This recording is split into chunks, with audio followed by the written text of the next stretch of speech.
La colección Inelcom Arte Contemporáneo es un valor más de la compañía Inelcom, que forma parte de la actividad del grupo empresarial. Es la materialización de la realización de la compañía con el mundo del arte. Inelcom es una compañía tecnológica española, con gran presencia y operación internacional. Es una empresa multisectorial, combinando diferentes líneas de negocio de manera innovadora y eficiente, brindando en cada proyecto la mejor solución. Por medio de esta colección, la empresa muestra quiénes son y cuáles son sus valores. Utilizando la vía de las obras de arte, relacionan la colección con alguna de las principales líneas de negocio y actividades. Obras que se pueden agrupar en 4 ideas fuerza. Concepto comunicación-incomunicación, siendo esta temática la principal actividad empresarial. Concepto energía, basándose en el compromiso con la sostenibilidad de la empresa.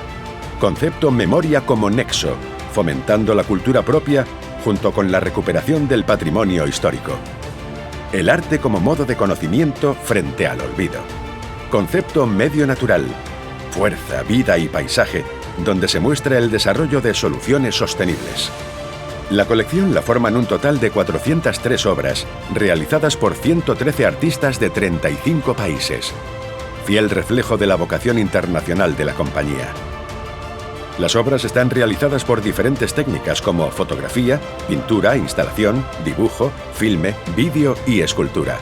La vinculación con el mundo artístico es total y absoluta por medio de la colaboración con los artistas, reparación de obras de arte y la extensa participación con los centros de arte.